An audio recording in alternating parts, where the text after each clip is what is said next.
إليكم الآن نص الموضوع المنشور مع الحاج سمير البنباوي أول فلاح مرشح لرئاسة الجمهورية، والمنشور بجريدة اليوم السابع العدد 1185 الخميس 28 أغسطس 2014 على الصفحة الأخيرة. عناوين الموضوع: البنباوي نتنياهو، المنايفة مستعدون لمحو إسرائيل. فلاح ومرشح أسبق للرئاسة يدعو لإنشاء سد عالي جديد لحل مشكلة الطاقة. عن مشكلة قطع الكهرباء: كان الحل لديه جاهزا، عيب على علماء مصر ومسؤوليها إن مصر اللي نورت الدنيا تبقى مظلمة.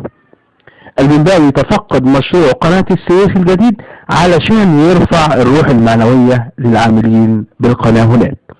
كتبت رحمة ضياء: سجله حافل بالمغامرات، وصفحته على موقع فيسبوك مليئة بالأنشطة والزيارات. كان آخرها زيارة تفقدية لمشروع القناة الجديدة لتحفيز العمال، ومقترح ببناء سد عالي ثاني على البحر، وهو ما أثار اهتمام كثير من المواقع الإخبارية ورواد مواقع التواصل الاجتماعي. هو ليس أحد الوزراء، ولم يسبق له الانضمام لعضوية أحد الأحزاب أو الجلوس تحت قبة البرلمان رغم محاولاته الثلاث غير الموفقة. إنه الحاج سمير البنباوي ابن قرية البتنون بالمنوفية، الذي سخر من حكومة أحمد نظيف وتحدى مرسي في سباق الرئاسة، وهدد رئيس الوزراء الإسرائيلي نتنياهو بمحو إسرائيل من الخريطة.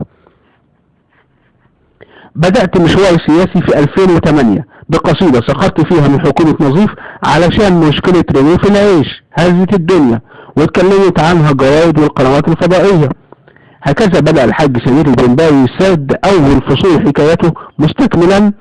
قلت في القصيدة دي نظيف بتاع الحكومة الذكية اخترع لنا بالمرة بذور قمح إلكترونية تنزرع على أرض القمر الصناعي وتتريب مية النايلسات، وبالمرة عدل الإنسان خليه آلي علشان تشحن بطاريته بدل ما توقفه في الطوابير.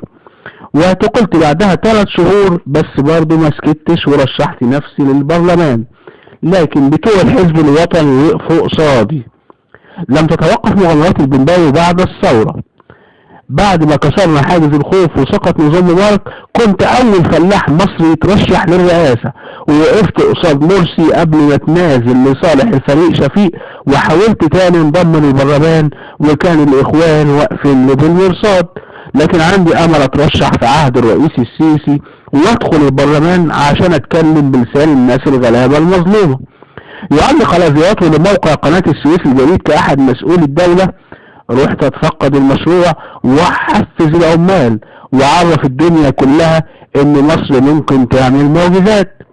اما عن مشكلة قطع الكهرباء فكان الحل لديه جاهزا، عيب على علماء مصر ومسؤوليها ان مصر نورت الدنيا تبقى مظلمة. وقلت لهم الحل في اننا نعمل سد عالي ثاني على البحر يولد كهرباء ويحل مية البحر. ووجهها رسالة رئيس الوزراء محلب: اضرب بيد من حديد على الارهابيين، واي وزير ما يصدقش في وعوده للشعب لازم تشيله وتجيب غيره، الوقت ده مش عايز طبطبة. البنباوي يستعد للمعركة الانتخابية الثالثة في البرلمان بإنشاء قناة فضائية وتقديم فقرات ثقافية وفكرية عبر صفحته على فيسبوك للتواصل مع أنصاره من خلال بيانات مسجلة وهانج اوت للتعرف على اقتراحاتهم. ويتحدث عن تبعات تهديده لرئيس الوزراء الإسرائيلي.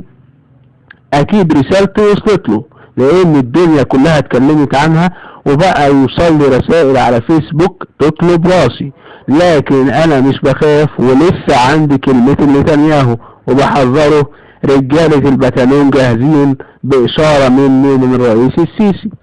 أما من يسخرون منه فلا يلتفت إليهم كثيرا. اي سياسي بيكون له معارضين ومؤيدين، واللي بيسخروا مني دول ما يعرفوش يعملوا زيي او يقولوا الكلام اللي انا بقوله. انتهى موضوع الحاج سمير البنباوي، ونتمنى التعرف على تعليقاتكم.